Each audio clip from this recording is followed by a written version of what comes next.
तो welcome back friend to our channel daddy मेरी study. आज हम पढ़ेंगे कॉन्सेप्ट ऑफ ओनरशिप की ओनरशिप क्या है। The concept of ownership has it is origin in an Asian Roman law. सबसे पहले ओनरशिप का ओरिजिन रोमन लॉ से हुआ है। अब हम आगे पढ़ते हैं। In early legal system did not made any distinguish between ownership and possession. कि रोमन लॉ के समय ओनरशिप और पोजेशन में कोई डिफरेंस नहीं था, दोनों को एक ही चीज समझा जाता था। How over with the changing in the civilisation, जैसे जैसे सभ्यता चेंज हुई, they were be consider as separate and distant concept. दोनों को सेपरेट कॉन्सेप्ट पे फिर इन्होंने फोकस करना शुरू करा। जैसे रोमन लॉ में ownership and possession are termed as dominium and possessive respectively. The term domino refer to the absolute right of a thing.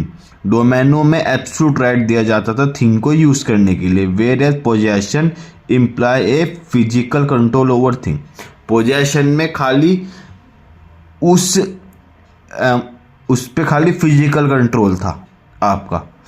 जैसे हम समझते हैं आपके पास कार है और कार आपके नाम पे आप चला रहे हैं, तो आपके पास उसकी ओनरशिप है। पोजेशन क्या है, कार किसी और के नाम पे चला आप रहे, तो आपके पास उसका पोजेशन है, ओनरशिप नहीं। Roman gave such importance to ownership rather than possession. Roman law में ओनरशिप को ज़्यादा इंपॉर्टेंस दिया गया है बजाय पोजेशन के। मतलब उन्होंने उसी चीज़ को माना है कि जो चीज़ आपके पास है आप ही यूज़ कर रहे हैं, जब भी हम उस चीज़ को आपकी चीज़ मानते हैं। The term ownership was used in English law for the first time in 1583।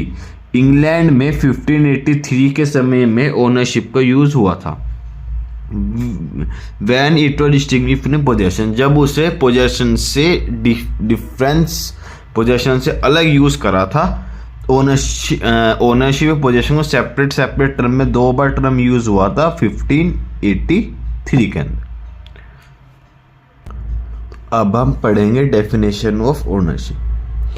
Ownership include within the fourth kind of right, mainly right to use a thing, right to exclude another form of using thing, dispose of thing और right to destroy.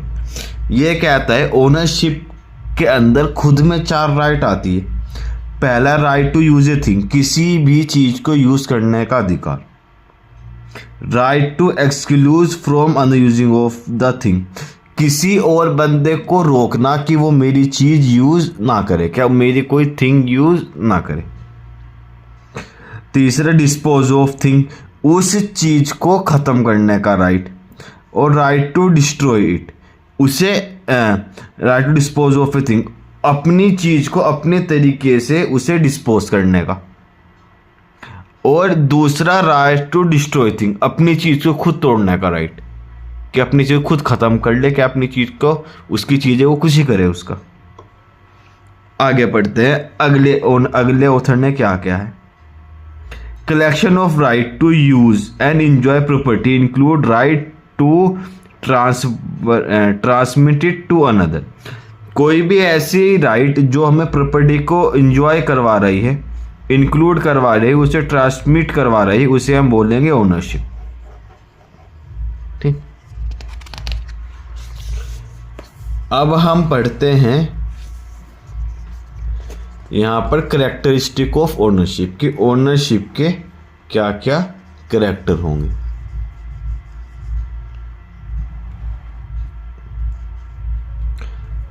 Ownership में भी इधर absolute और restricted. Ownership 2 तरह की है इसके हिसाब से, absolute or restrictive, which mean it may be exclusive or limited.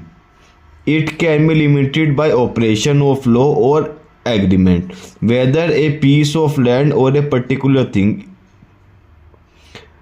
Bye more than owner it with card को ओन, ठीक है। ये कह रहा है कि कैरेक्टरिस्टिक प्रॉपर्टी में ये राइट देते हैं, हम प्रॉपर्टी को यूज़ करें, उसे डिस्ट्रॉय भी कर सकते हैं, उसे किसी को लीन भी कर सकते हैं, किसी को लीज पे भी दे सकते हैं, हम ये सब काम कर सकते हैं।